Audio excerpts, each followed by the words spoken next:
नमस्कार दोस्तों, आपका स्वागत है स्टोरी जंक्शन यूट्यूब चैनल पर। आज की कहानी है चूहिया बनी दुल्हन।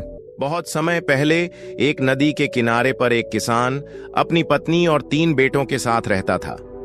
तीनों बेटों की शादी हो चुकी थी और पूरा परिवार एक साथ सुखपूर्वक रहता था। एक दिन किसान की पत्नी ने अपने बेटों से कहा, बेटा, यह जमीन और जंगल तुम्हारे पिता के बड़े परिश्रम का फल है। जमीन की उपज और जंगल की लकड़ी बेचकर तुम्हारे पिता ने इतना बड़ा घर बनाया था जिसमें पूरा परिवार सुख से रह सके। वहीं किसान के तीनों बेटे एक तालाब पर खड़े हुए थे जहां से खेत दिखाई दे रहे थे। वहीं फसल काटने के लिए तैयार थी और पके धन की बालियां खेतों में लहरा रही थीं। किसान का सबसे छोटा बेटा अपनी मां से कहता है, मां, आप ठीक कहती हो। मुझे पिताजी के साथ सुबह सुबह अपने खेतों में जाना बहुत अच्छा लगता था। मुझे आज भी सब याद है। किसान का सबसे छोटा बेटा, जिसका नाम रामू था, वह आगे कहता है, मुझे खलियाने में काम करना बहुत अच्छा लगता है। वह रामू था जो अपने पिता की तरह खेती बाड़ी करता था। उसे कड़ी मेहनत करनी पड़ती थी। मजदूरों को संभालना, उपज को इकट्ठा करना, सही खरीदार ढूंढना, ये सारे कार्य उसे किसान के सबसे छोटे बेटे यानी रामू को करने पड़ते थे। वहीं किसान के 2 बड़े बेटे, एक का नाम सोहन था और दूसरे का नाम श्याम था। सबसे बड़ा बेटा सोहन ज्योतिष का काम करके खूब सारा धन कमाता था। वहीं दूसरे नंबर का जो श्याम नाम का बेटा था, वह बहुत बड़ा व्यापारी था और बहुत ज्यादा पैसे कमाता था। वहीं पूरे परिवार के बीच में एक खुशी की लहर थी। किसी प्रकार का परिवार में कोई कष्ट नहीं था। फिर एक दिन किसान बीमार पड़ा और उसने अपनी पत्नी को बुलाया और कहा, मेरा अंतिम समय आ रहा है। बस तुम मुझे एक वचन दो कि बच्चों के बीच में कभी जमीन जायदाद का बंटवारा न हो। मैं यह चाहता हूं कि हमारे तीनों बच्चे जीवन भर मिलजुल कर रहें। किसी के बीच में कोई भेदभाव उत्पन्न न हो, क्योंकि जब घर की एकता भंग हो जाती है तो वह घर पूरी तरह बिखर जाता है। वही किसान की पत्नी ने उसे वचन दिया और वचन देते ही किसान की मृत्यु हो जाती है। वहीं समय धीरे धीरे गुजरता गया। फिर एक दिन किसान की पत्नी ने अपने तीनों बच्चों को बुलाया और कहा, बेटे, मैं तुमसे एक वचन लेना चाहती हूं कि तुम्हारे पिता की अंतिम इच्छा थी कि तुम्हारे बीच में कभी भी जमीन जायदाद का बंटवारा नहीं होगा। तुम तीनों भाई और तीनों बहुएं हमेशा घर में मिलजुल करके जीवन यापन करोगे, क्योंकि जब घर की एकता टूट जाती है तो वह घर कभी भी उन्नति नहीं कर पाता है। वहीं किसान की पत्नी की बात को सुनकर तीनों बेटे हां में हां मिलाने लगे। हां मां, आप जैसा चाहती हो। पिताजी की जैसी इच्छा थी, हम उनकी इच्छा के विरुद्ध कभी नहीं जाएंगे और तीनों भाई हमेशा प्रेम से रहेंगे। फिर अपने बेटों की बात को सुनकर मां को बहुत खुशी हुई। वहीं जो सबसे बड़ा बेटा था, जिसका नाम सोहन था, वह ज्योतिष में बहुत ज्यादा निपुण था। इसीलिए आसपास के लोग उसे कई मामलों में राय लेने आते थे, तो सोहन का गुजारा बढ़िया तरीके से हो जाता था। वहीं दूसरे नंबर का बेटा, जिसका नाम श्याम था, वह भी एक बड़ा व्यापारी था। उसकी भी कमाई ठीक ठाक हो जाती थी। वहीं सबसे बड़ी मुश्किल यह थी कि किसान का जो सबसे छोटा बेटा था, जिसका नाम रामू था, वह कड़ी मशक्कत करता था, बहुत मेहनत करता था। सुबह से लेकर शाम तक खेतों में लगा रहता था, फिर भी उतनी कमाई नहीं कर पाता था जितनी कमाई दोनों बड़े भाई करते थे। समय धीरे धीरे गुजरता गया। वहीं किसान के 2 बड़े बेटे, जो ठीक ठाक कमाई करते थे, वह अपने पिता को दिया हुआ वचन भूल जाते हैं और अपनी पत्नियों के साथ ऐशो आराम का जीवन व्यतीत करने लगते हैं। वहीं जब किसान के 2 बड़े बेटों की बहुएं ऐशो आराम का जीवन जीती हैं और जो सबसे छोटा बेटा रामू था, उसकी पत्नी घर पर ही कमाई करती रहती है। उसे घूमने के लिए नहीं मिलता, उसे शौक करने के लिए नहीं मिलती। वहीं जब वह अपने बड़े जेठ और अपनी जेठानी को देखते हैं तो उसका हृदय दुखी होता है कि हम तो पिता के वचनों का पालन कर आज भी कर रहे हैं, लेकिन हमारे दोनों बड़े जेठ और दोनों जेठानी ऐसा आराम का जीवन जी रहे हैं। वही किसान का सबसे छोटा बेटा, जो रामू था, एक दिन उसकी पत्नी जब बहुत ज्यादा दुखी हो गई और जब शाम को रामू घर वापस आया तो उससे कहने लगी, मेरे भाई के यहां से चिट्ठी आई है। उसने हमें अपने घर पर बुलाया है, हमारे लिए न्योता भेजा है। पहले ही हमारे भाई ने अपना घर बनाया था, उसमें गृह प्रवेश होना है। वह यह चाहता है कि हम दोनों कुछ दिन के लिए उनके पास रहें। वहीं अपनी पत्नी की बात को सुनकर किसान का छोटा लड़का कहने लगा, देखो, खेती में बहुत काम करना पड़ता है। मेरे पास इतना समय नहीं है कि मैं तुम्हारे साथ तुम्हारे मायके जा सकूं। यदि मैं तुम्हारे साथ तुम्हारे मायके चलूंगा तो खेती का काम खराब हो जाएगा। वहीं पत्नी तमतमा कर कहने लगी, ठीक है, हम जीवन भर इसी घर में पड़े रहेंगे। हमारे मन की कोई इच्छा नहीं है। वहीं पत्नी को गुस्से में देखकर किसान का छोटा लड़का कहने लगा, ठीक है, मैं ऐसा करता हूं कि तुम्हारे जाने का इंतजाम कर देता हूं, पर मैं नहीं जा पाऊंगा। उसकी पत्नी कहने लगी, यदि हम जाएंगे तो दोनों साथ जाएंगे, वरना कोई नहीं जाएगा। वहीं पत्नी की बात को सुनकर फिर रामू कहने लगा, ठीक है, जैसी तुम्हारी मर्जी, जाना है तो जाओ, नहीं जाना है तो मत जाओ। वही किसान के सबसे छोटे बेटे की बहू रामू से कहने लगी, क्या हमने घर का सभी काम करने का ठेका ले लिया है घर में, और खेती का काम हम दोनों मिलकर करते हैं? और आपके दोनों बड़े भाई आपकी भाभियों के साथ में मौज मस्ती का जीवन जी रहे हैं। क्या आपने कभी सोचा है कि मेरा भी मन करता है हम भी शौक शान का जीवन जिएं? जब उनको अपना अपना ही करना है, हम दोनों की कोई फिक्र ही नहीं है। वह तो दोनों बाहर रहकर के मौज मस्ती का जीवन जी रहे हैं, और हम दोनों को घर का और खेती का सारा काम करना पड़ता है। वह तो अपनी पत्नियों के साथ में चारों ओर घूमने चले जाते हैं, और मैं हमेशा इस घर में ही पड़ी रहती हूं। आप बताओ, क्या यह अन्याय नहीं है? फिर उसकी पत्नी आगे कहने लगी, अब तुम मेरी एक बात सुनो, जायदाद के बंटवारे की बात चलाइए ताकि हम लोग अलग रह सकें। यदि हम अलग रहेंगे तो हमें भी अपने घूमने के लिए कुछ समय मिलेगा। फिर इस प्रकार अपनी पत्नी की बात को सुनकर रामू को लगा कि उसकी पत्नी सही कह रही है। मेरा काम मेरे भाइयों के काम से ज्यादा महत्वपूर्ण है।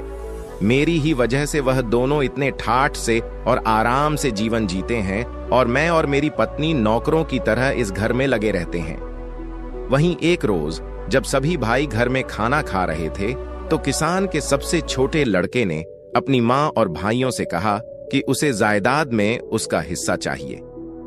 अब वह शामिल नहीं रहेगा। वहीं अपने सबसे छोटे बेटे की बात को सुनकर मां को बड़ा धक्का लगा, और उसने कहा, तुम्हारे पिता चाहते थे कि तुम सब मिलजुल कर एक होकर रहो। वहीं सबसे छोटा बेटा कहने लगा, मां, मैं अब शामिल नहीं रह सकता हूं। फिर तो दोनों भाइयों ने भी हामी भर दी और कहा, ठीक है, जायदाद का बंटवारा हो जाना चाहिए। वहीं जमीन जायदाद के सभी कागज जिनके आधार पर बंटवारा होना था तैयार किए जाने लगे। वहीं बंटवारा होने से पहले किसान की पत्नी अपने तीनों बेटों से कहती है, बंटवारा बाद में होगा। हमारे घर की परंपरा है कि कोई भी कार्य करने से पहले सबसे पहले भगवान जगन्नाथ के दर्शन अवश्य करने चाहिए। वहीं अपनी मां की बात को सुनकर सभी बेटे तैयार हो जाते हैं। तो अपनी मां की बात मानकर अगले दिन सभी बेटे अपनी पत्नियों और मां के साथ यात्रा पर निकल पड़ते हैं। वहीं मंदिर में दर्शन करने के बाद जब सभी भाई वापस लौट रहे थे, तो उनकी मां ने कहा, बच्चों, मैं बहुत थक गई हूं और मुझे बहुत तेज भूख लग रही है। आप सभी भी भूखे होंगे और बहुओं को भी भूख लग रही होगी। चलो एक काम करते हैं, किसी ठीक से स्थान पर बैठकर कुछ खाना खा लेते हैं। वहीं गांव के बाहर ही एक पुराना मंदिर था और पास में ही खाने की दुकान थी। वहीं जब सभी परिवार खाना खाने की तैयारी करने लगे, तो मां ने कहा, बेटा, हम लोग खाना खाने के लिए जा रहे हैं, मगर रुपयों की थैली जो थी वह तो मैं घर पर भूल आई हूं। अब यहां से घर तक जाने के लिए हमें काफी पैसा चाहिए, और यहां खाना खाने के लिए भी हमें पैसा चाहिए। यदि हमारे पास पैसा नहीं होगा तो ना तो हम घर पर पहुंच पाएंगे और ना ही हमारा पेट भर पाएगा। अब तो एक ही उपाय है कि मैं इन बहुओं के साथ में इसी मंदिर में रुकती हूं। तुम तीनों भाई एक काम करो, किसी गांव में जाकर के कोई काम ढूंढ लो और तीनों अलग अलग अपना काम करो। तुम जो भी काम कर लोगे उनसे पैसे मिलेंगे और हम यहां से घर पहुंच पाएंगे। वहीं तीनों बेटों ने अपनी मां की राय मान ली और तीनों भाई अलग अलग दिशाओं में पैसे कमाने के लिए निकल पड़े। चलते चलते किसान का छोटा बेटा जो रामू था, जब वह कुछ आगे पहुंचा तो एक ऐसे स्थान पर पहुंच गया जहां कुछ लोग आपस में गंभीर विषय की बात कर रहे थे। तो रामू ने पूछा, आप लोग कैसे उदास हैं और क्या बात कर रहे हैं? क्या मैं आपकी कुछ मदद कर सकता हूं? वहीं रास्ते में खड़े लोग कहने लगे, जमीन के इस हिस्से में सदा ही पानी जमाव बना रहता है और हम इसमें कुछ भी उगा नहीं पाते हैं। फिर भी हमें राजा को इसका लगान देना पड़ता है। अब हम क्या करें, हमारी समझ में नहीं आता। वहीं उन लोगों की बात को सुनकर रामू कहने लगा, अगर मैं आपको धन उगाने की तरकीब बताऊं तो मुझे क्या इनाम मिलेगा? वहीं राहगीर कहने लगे, यदि तुम हमें इस जगह पर धन उगाने की तरकीब बताओगे तो हम तुम्हें चांदी की 20 सिक्के भेंट करेंगे। वहीं रामू, जो बहुत ही निपुण किसान था, फिर वह लोगों से कहने लगा, गोबर और मिट्टी को मिलाकर उसकी गोली बना लो, फिर हर गोली में बीज डाल दो और उन्हें सूखने दो। गांव वाले बहुत ध्यान से रामू की बात सुन रहे थे। फिर उन्होंने पूछा, इन गोलों का क्या करें? तो रामू कहने लगा, उन गोलों को इस जमीन में डाल दो, गोली जमीन में धंस जाएंगी और बीज भी फूट जाएगा। वहीं जब गांव वालों ने रामू के द्वारा बताए गए उपाय का पालन किया तो वह बंजर जमीन में बीज अंकुरित हो गए। वहीं गांव वालों ने किसान के छोटे लड़के को धन्यवाद दिया और प्रसन्नता पूर्वक उसे 20 सिक्के भेंट की, जिन्हें लेकर रामू अपनी मां के पास इस मंदिर में लौट आया। इधर चलते चलते किसान का जो दूसरा नंबर का बेटा श्याम था, वह भी घूमते घूमते एक ऐसे स्थान पर पहुंच गया जहां उसने पेड़ के नीचे बैठे हुए एक व्यक्ति को देखा जो काफी दुखी दिख रहा था। वहीं श्याम ने पूछा, आपको किस बात की चिंता है? आप उदास दिखते हो, क्या मैं तुम्हारे किसी काम आ सकता हूं? तो वह राहगीर कहने लगा, हम 4 भाई हैं। मृत्यु से पहले हमारे पिता ने अपनी सारी संपत्ति हम चारों में बांट दी थी, लेकिन एक काली बिल्ली थी जिसे बांटना बहुत मुश्किल था। फिर हम सब ने फैसला किया कि बिल्ली हम सबके साथ ही रहेगी। वहीं चारों भाइयों ने उसे बिल्ली की एक एक टांग बांट दी। वहीं एक दिन वह बिल्ली छत से नीचे गिर गई और उसकी वह टांग टूट गई जो मेरे हिस्से में आई थी। वहीं मैंने उसे बिल्ली की जख्मी टांग पर तेल लगाकर पट्टी बांध दी। वहीं उसे बिल्ली को अच्छा लगता था, इसलिए वह चूल्हे के पास जाकर सो गई। वहीं जैसे ही बिल्ली सो गई, वैसे ही चूल्हे से एक चिंगारी निकलकर उसके तेल लगे हुए कपड़े पर गिर गई और उसने आग पकड़ ली। वहीं जब बिल्ली वहां से भागी तो आसपास के घरों में आग लग गई और सब कुछ जलकर राख हो गया। वहीं पड़ोसियों ने सारा दोष मेरे सिर पर मढ़ दिया कि बिल्ली की जलती हुई टांग से आग लगी थी और वह टांग मेरे हिस्से में थी। वहीं यह फैसला जब पंचायत में पहुंचा तो पंचों ने कहा कि जिस टांग की वजह से आग लगी वह मेरे हिस्से की थी, इसीलिए पूरा नुकसान मुझे ही पूरा करना होगा। पर मेरे पास सबको देने लायक पैसे नहीं हैं, अब मैं क्या करूं? इसीलिए वह बड़ा ही चिंता में बैठा हुआ था। वहीं उसे व्यक्ति की बात को सुनकर किसान के दूसरे नंबर का बेटा, जिसका नाम श्याम था, वह कहने लगा, तुम चिंता मत करो, यदि मैं तुम्हारी समस्या का समाधान कर दूं तो तुम मुझे क्या दोगे? तो वह राहगीर कहने लगा, यदि तुम मेरी समस्या का समाधान कर दोगे तो मैं तुम्हें सोने के 40 सिक्के दूंगा। वहीं श्याम ने कहा, ठीक है, तुम जो और अपने पड़ोसियों और गांव के बड़े बूढ़ों को जमा करो, मैं तुम्हें शीघ्र ही मिलता हूं। वहीं किसान के बेटे की बात को सुनकर वह राहगीर अपने गांव के सभी व्यक्तियों को बुलाया और वहां पर भीड़ जमा हो गई। वहीं सबकी बात सुनने के बाद किसान के बेटे श्याम ने कहा, यह सच है कि नुकसान बिल्ली ने किया है, और यह भी सच है कि जो टांग इसके हिस्से में थी वह टांग जख्मी थी और उस पर तेल की पट्टी बंधी हुई थी। और यह भी सच है जो आप लोग सभी जानते हैं कि बिल्ली के भागने की वजह से ही सब घरों में आग लगी है। मगर एक बात आपने नहीं सोची कि बिल्ली अपनी जख्मी टांग पर कभी भी नहीं भाग सकती। जो बिल्ली की टांग टूट चुकी थी वह तो किसी काम की नहीं थी। बिल्ली केवल अपनी सही 3 टांगों से भागी थी, जिसकी वजह से चारों ओर आग लगी।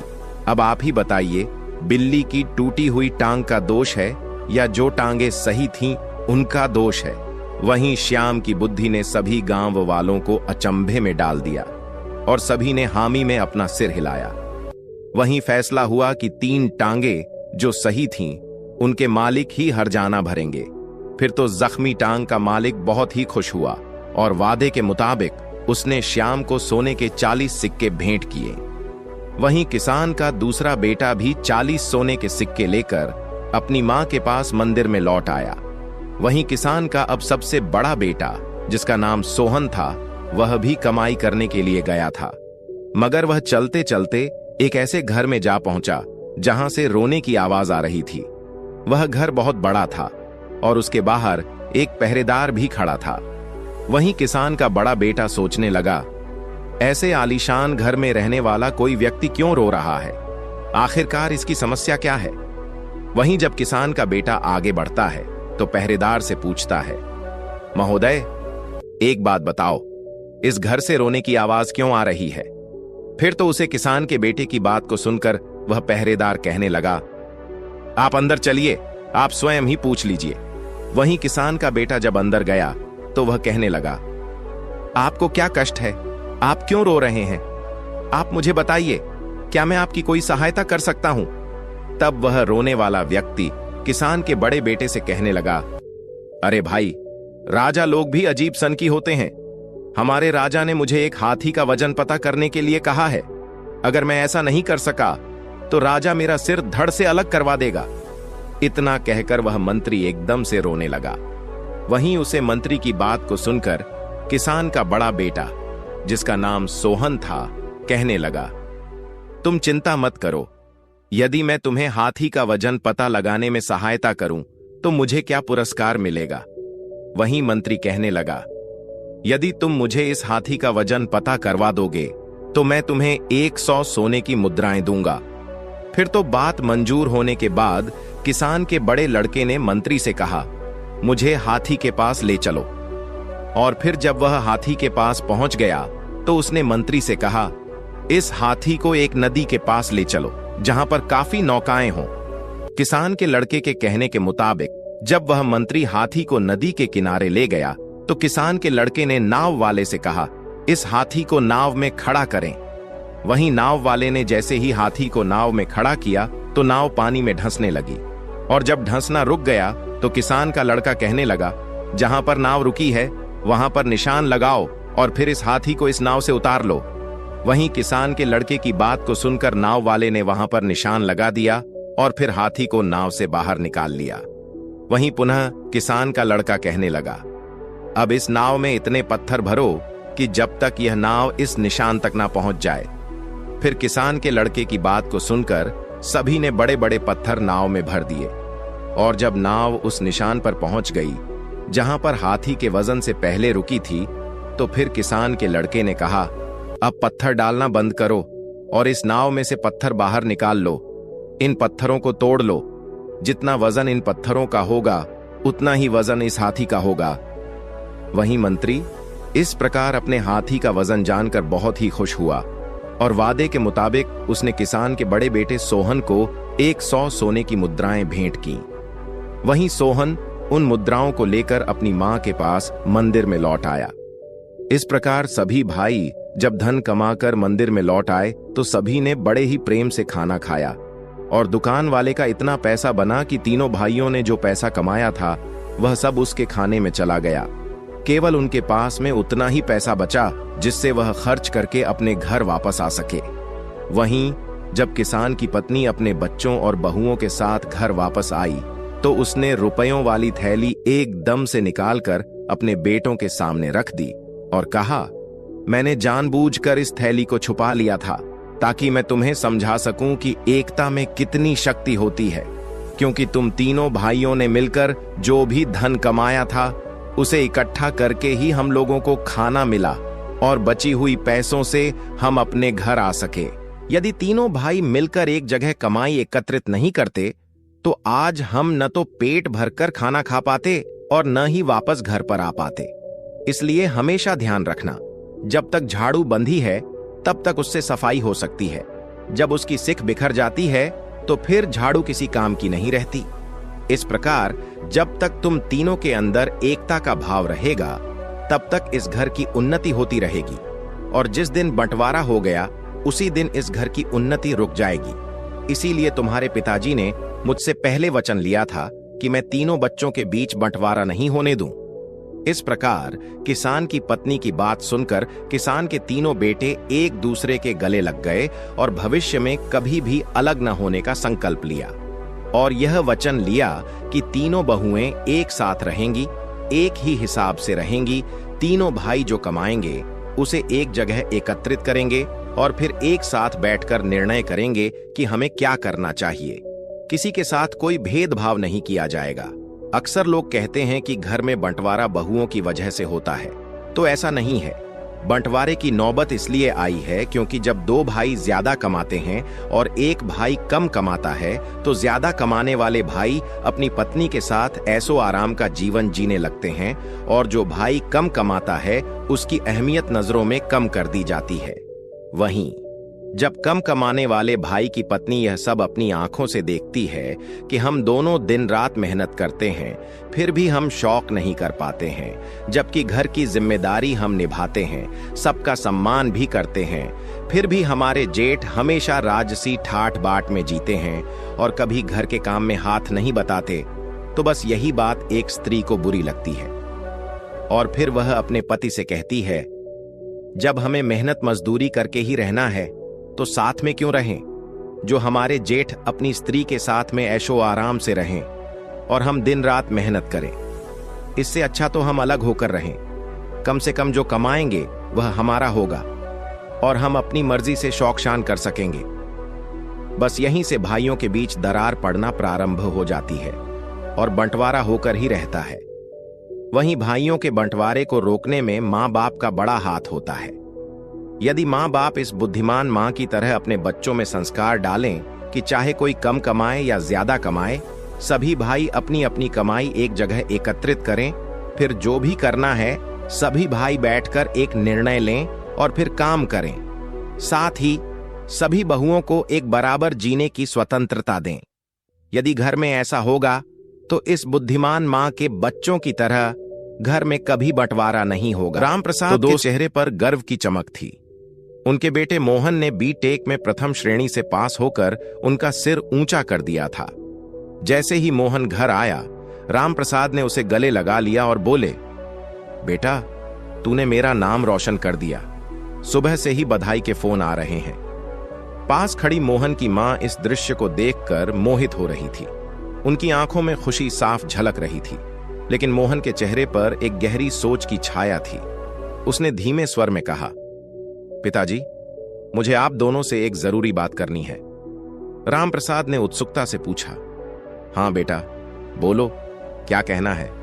पिताजी, आजकल अच्छी नौकरी मिलना कितना मुश्किल हो गया है, ये तो आप जानते ही हैं। इस पर रामप्रसाद मुस्कुराए। बेटा, तुम्हारे जैसे होनहार को किस बात की मुश्किल? मोहन ने थोड़ा झिझकते हुए कहा, पिताजी, मुझे एक बड़ी मल्टीनेशनल कंपनी से जर्मनी में नौकरी का प्रस्ताव मिला है। जर्मनी? ये सुनते ही दोनों माता पिता चौंक गए। कुछ पलों के लिए जैसे समय थम गया। रामप्रसाद ने कहा, लेकिन बेटा, जर्मनी जाने की क्या जरूरत है? तुम्हें यहां भी तो अच्छी नौकरी मिल सकती है। मोहन के चेहरे पर नाराजगी की लकीरें खींच गईं। यही तो मुझे डर था कि आप लोग यही कहेंगे। क्या आप जानते हैं, विदेश जाकर नौकरी करना मेरा सपना रहा है, और जब आज यह सपना सच होने जा रहा है तो मैं यह मौका गंवाना नहीं चाहता। मोहन की बात सुनकर उसकी मां और पिताजी खामोश हो गए। दोनों की आंखों में एक अजीब सा दुख उमड़ आया। उन्हें लगा जैसे वक्त उनकी मुट्ठी से फिसल रहा है। मोहन अपनी बात कहकर कमरे में चला गया, लेकिन वे दोनों वहीं ठहर गए, मानो किसी गहरे कुएं में झांक रहे हों। उस रात घर में सन्नाटा छाया रहा। रामप्रसाद और उनकी पत्नी दोनों नींद से कोसों दूर केवल पुरानी यादों में खोए हुए थे। मोहन का बचपन उनकी आंखों के सामने किसी चलचित्र की तरह घूम रहा था। उसकी मां ने गहरी सांस लेते हुए कहा, याद है, बचपन में मोहन मुझे अपनी आंखों से ओझल तक नहीं होने देता था। अगर मैं कहीं नहीं दिखती तो पूरा घर सिर पर उठा लेता था। रामप्रसाद भी भावुक हो उठे। और जब मैं काम से घर लौटता तो दौड़ता हुआ मेरी टांगों से लिपट जाता था। वो दिन और आज का दिन, हमारा वही मोहन हमें छोड़कर विदेश जाने की सोच रहा है। क्या औलाद इतनी स्वार्थी हो सकती है? ये सारी बातें उनके मन पर बोझ बनकर रह गईं। रात भर दोनों करवटें बदलते रहे। पर नींद उनकी आंखों से कोसों दूर थी। सुबह जब वे अपने कमरे से बाहर निकले तो देखा कि मोहन अपने कपड़े एक बैग में रख रहा था। जूते पहनते हुए वह जाने की तैयारी में दिख रहा था। यह देखकर उसकी मां का दिल बैठ गया। रूंधे हुए स्वर में उन्होंने पूछा, बेटा, कहीं जाने की तैयारी है? मोहन ने धीमे स्वर में जवाब दिया, हाँ मां, मुझे पासपोर्ट बनवाने के लिए दिल्ली जाना होगा। संजय के पिताजी पासपोर्ट ऑफिस में काम करते हैं, उससे बात हो गई है। जब तक नौकरी का अपॉइंटमेंट लेटर आएगा तब तक मैं ये काम निपटा लूंगा और संजय से भी मिल आऊंगा। मोहन की बात सुनकर उसकी मां चाय नाश्ता लेने के लिए रसोई की ओर बढ़ गई। तभी राम प्रसाद ने उसके पास आकर बड़े प्यार से पूछा, बेटा, क्या विदेश जाना इतना जरूरी है? मोहन ने दृढ़ता से जवाब दिया, पिताजी, इसमें क्या गलत है? विदेश में जो नौकरी और पैसे मिल सकते हैं वो मुझे यहां कभी नहीं मिलेंगे। राम प्रसाद ने नरम लहजे में समझाने की कोशिश की, बेटा, जिंदगी में पैसा ही सब कुछ नहीं होता। इस पर मोहन का चेहरा गंभीर हो गया। वह सीधे शब्दों में बोला, पिताजी, मैं जिंदगी भर इस छोटे से घर में नहीं रह सकता। क्या आप चाहते हैं कि मैं अपने सपनों को मारकर आपकी तरह छोटी मोटी नौकरी करता रहूं? नहीं, मैं ऐसा हरगिज नहीं कर सकता। इतना कहकर वह बिना नाश्ता किए अपना बैग उठाकर चल दिया। रामप्रसाद अपने बेटे की बातें सुनकर जैसे पत्थर बन गए। कुछ घंटों की यात्रा के बाद मोहन दिल्ली पहुंचा। संजय ने उसे अपने घर में ले जाकर परिवार से मिलवाया। संजय के माता पिता, भाई और भाभी ने उसका स्वागत किया। संजय ने अपने पिताजी को बताया कि मोहन विदेश जाना चाहता है और पासपोर्ट से जुड़ी औपचारिकताएं पूरी करने आया है। संजय के पिताजी को यह सुनकर अच्छा नहीं लगा। उन्होंने मोहन से कहा, बेटा, तुम अपने माता पिता के इकलौते बेटे हो, तुम्हें यहीं रहकर उनकी देखभाल करनी चाहिए। मोहन ने नम्रता से जवाब दिया, अंकल, मेरे माता पिता ने बहुत संघर्ष किया है। मैं विदेश जाकर अच्छी कमाई करना चाहता हूं ताकि उन्हें सुख भरी जिंदगी दे सकूं। संजय ने मोहन को गेस्ट रूम में ठहराया। दोनों दोस्तों ने देर तक बातें की। गेस्ट रूम के पास वाले कमरे से बार बार खांसने की आवाजें आ रही थीं। बातों के दौरान संजय बीच बीच में उस कमरे में जाता और फिर लौट आता। जब संजय किसी काम से बाहर गया तो मोहन ने उत्सुकता से उस कमरे में झांका। उसने देखा एक बुजुर्ग दादाजी जोर जोर से खांस रहे थे। मोहन ने तुरंत उनके पास जाकर सहारा दिया। उनकी कमर पर हल्का हाथ फेरा और पानी पिलाया। कुछ घूंट पानी पीने के बाद दादाजी ने उसे सवाल भरी नजरों से देखा। मोहन उनकी आंखों में छिपे सवाल को समझते हुए बोला, दादाजी, मैं संजय का दोस्त मोहन हूं, आज ही दिल्ली आया हूं। दादाजी ने उसे आशीर्वाद दिया। उनकी हालत देखकर मोहन को बहुत दुख हुआ। थोड़ी देर वह उनके पास बैठा रहा। कुछ देर बाद संजय के पिताजी कमरे में आए और दादाजी को दवाई देते हुए उनका हालचाल पूछने लगे। दादाजी ने थकी हुई आवाज में कहा, कुछ आराम है। अगले दिन मोहन और संजय पासपोर्ट ऑफिस की औपचारिकताएं पूरी करने निकल गए। जब वे दोपहर को लौटे तो देखा कि संजय का पूरा परिवार दादाजी के कमरे में मौजूद था। दादाजी की हालत बिगड़ गई थी। वे सांस लेने में दिक्कत महसूस कर रहे थे। मोहन ने भी दादाजी की सेवा में हाथ बंटाना शुरू कर दिया। वह उन्हें पानी पिलाता, उठाने बिठाने में मदद करता। 2-3 दिनों में मोहन और दादाजी के बीच एक खास लगाव बन गया। जब भी दादाजी उसे देखते, उनके चेहरे पर हल्की मुस्कान आ जाती। तीसरे दिन सुबह मोहन की नींद खड़खड़ाहट की आवाज से खुली। उसने देखा दादाजी के कमरे में सभी लोग मौजूद थे। डॉक्टर उनकी जांच कर रहे थे। संजय के पिताजी चिंतित स्वर में दादाजी से पूछ रहे थे, पिताजी, राजू को फोन लगाऊं? यह सुनते ही दादाजी की आंखों में आंसू आ गए। उन्होंने धीरे धीरे ना में सिर हिला दिया और छत की ओर देखते हुए अपनी आंखें बंद कर लीं। मोहन का मन इस दृश्य को देखकर बेचैन हो उठा। उसका दिमाग उन्हीं विचारों में डूबा हुआ था। आखिर ये राजू कौन है जिसका जिक्र संजय के पिताजी कर रहे थे? यह सवाल मोहन के मन में लगातार गूंज रहा था।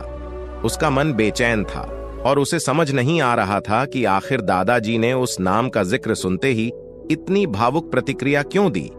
शाम को जब वह संजय से मिला तो अपनी बेचैनी को और अधिक दबा नहीं पाया। उसने सीधा संजय से पूछ लिया, ये राजू कौन है और दादाजी उनसे मिलने के लिए मना क्यों कर रहे थे? संजय ने गहरी सांस लेते हुए जवाब दिया, राजू दादाजी का इकलौता बेटा है। मोहन यह सुनकर स्तब्ध रह गया। उसने उत्सुकता से पूछा, तो तुम्हारे पिताजी इनके क्या लगते हैं? संजय ने शांत स्वर में कहा, हमारा इनसे सिर्फ इंसानियत का रिश्ता है, लेकिन यह हमारे लिए किसी परिवार से कम नहीं है। दादाजी मेरे पिताजी के शिक्षक रहे हैं, बहुत ही नेक इंसान और अद्भुत शिक्षक थे। मेरे पिताजी मानते हैं कि आज वे जो कुछ भी हैं उन्हीं के कारण हैं। उनकी बातें सुनते सुनते संजय के पिताजी भी कमरे में आ गए। उन्होंने मोहन की ओर देखते हुए कहा, बेटा, यह दुनिया स्वार्थ से भरी है। रिश्ते सिर्फ मतलब तक सीमित हो गए हैं। जब तक मतलब होता है इंसान की कद्र होती है, लेकिन मतलब खत्म होते ही रिश्ते भी खत्म हो जाते हैं। मोहन का चेहरा भावनाओं से भर गया। उसने और जानने की जिज्ञासा व्यक्त की। संजय के पिताजी ने गहरी सांस लेते हुए कहा, राजू इनके लिए भगवान से मांगी गई मन्नत था। वर्षों की प्रतीक्षा के बाद वह पैदा हुआ। दादाजी और उनकी पत्नी ने राजू की पढ़ाई लिखाई और परवरिश में सब कुछ न्योछावर कर दिया। राजू पढ़ लिख कर अमेरिका में नौकरी करने चला गया, लेकिन उसने पीछे अपने बूढ़े माता पिता को अकेला छोड़ दिया। उसने पुश्तैनी मकान बेच दिया और उन्हें किराए के मकान में छोड़कर चला गया। वहां उसने एक विदेशी लड़की से शादी कर ली और अब वहीं का हो गया। उनकी आवाज भारी हो गई। उन्होंने आगे कहा, राजू के इस व्यवहार ने दादाजी की पत्नी को गहरा सदमा दिया। उनकी तबीयत बिगड़ गई और 3 साल पहले उनका निधन हो गया। इसके बाद दादाजी अकेले रह गए। एक दिन वह मेरे पास पासपोर्ट ऑफिस आए और मेरे पैर पकड़कर गिड़गिड़ाने लगे कि मैं उनका पासपोर्ट बनवा दूं, ताकि वह अपने बेटे के पास जा सके। यह सुनकर मोहन का दिल द्रवित हो गया। संजय के पिताजी ने अपनी बात पूरी करते हुए कहा, मैंने उनके बेटे को फोन किया, लेकिन उसने कोई जवाब नहीं दिया। तभी से मैंने उन्हें अपने घर में ले लिया। मेरे बच्चों को दादाजी का प्यार मिला और दादाजी को परिवार। तब से वह हमारे साथ ही हैं। मोहन यह सब सुनकर हैरान था। दुनिया की निर्दयता का यह रूप देखकर उसका दिल गहरी वेदना से भर गया। कैसे एक बेटा माता पिता को इतनी आसानी से भूल सकता है? यह सवाल उसे भीतर तक कचोट रहा था। अचानक दादाजी के कमरे से जोर जोर से कराहने की आवाज आने लगी। सभी लोग वहां दौड़े। उन्हें दवाई दी गई और रात का खाना खाने के बाद सभी सो गए। अगले दिन सुबह संजय जब उनके कमरे में गया तो देखा कि दादाजी इस संसार से विदा ले चुके थे। उन्होंने अपने सारे शारीरिक और मानसिक दुखों से मुक्ति पा ली थी। उनका अंतिम संस्कार पूरे सम्मान के साथ किया गया। उस दिन मोहन भी उनके परिवार के साथ रो रहा था। उसकी भावनाओं का ज्वार बाहर आ चुका था। बूढ़े दादा के चेहरे में उसे अपने पिता का चेहरा नजर आने लगा। वह अपने माता पिता के प्रति अपनी गलती समझ चुका था। तभी उसके फोन की घंटी बजी। कॉल उसके पिता का था। कांपते हाथों से उसने फोन उठाया। दूसरी ओर से आवाज आई, बेटा, तुम्हारी नौकरी का अपॉइंटमेंट लेटर आ गया है। इतना सुनते ही मोहन की आंखों से आंसू बहने लगे। वह कुछ कह नहीं पाया। 2 घंटे के भीतर वह रेलवे स्टेशन पहुंच गया। उसने घर लौटने का फैसला कर लिया था। जब वह घर पहुंचा तो दरवाजे की घंटी बजाई। अगले ही पल दरवाजा खुला। सामने उसके माता पिता खड़े थे। उनकी आंखों में उदासी थी। यह देखकर मोहन उनसे लिपट गया और फूट फूट कर रोने लगा। उसने कहा, मां, अब मैं कहीं नहीं जाऊंगा। मैं यहीं रहकर नौकरी करूंगा और आप दोनों के साथ रहूंगा। यह सुनते ही माता पिता का चेहरा खिल उठा। मोहन ने अपने जीवन की दिशा बदल दी। उसने यहीं पर नौकरी ढूंढ ली और अपने माता पिता की सेवा में जुट गया। अब उसके लिए सबसे बड़ी खुशी उनका साथ था। यह कहानी हमें सिखाती है कि माता पिता का त्याग और प्यार अमूल्य है और उनका साथ छोड़कर कभी भी सच्ची खुशी नहीं पाई जा सकती। रिश्तों की सार्थकता तभी है जब हम उन्हें समय और भावनाओं से संजोएं। देर से पछताने से बेहतर है कि समय रहते अपनों की अहमियत समझें। परिवार का प्यार, सम्मान और साथ ही जीवन की असली पूंजी है। तो दोस्तों, आपको आज की कहानी अच्छी लगी तो चैनल को सब्सक्राइब करके हमें सपोर्ट कर दीजिए। फिर मिलते हैं एक नई कहानी के साथ।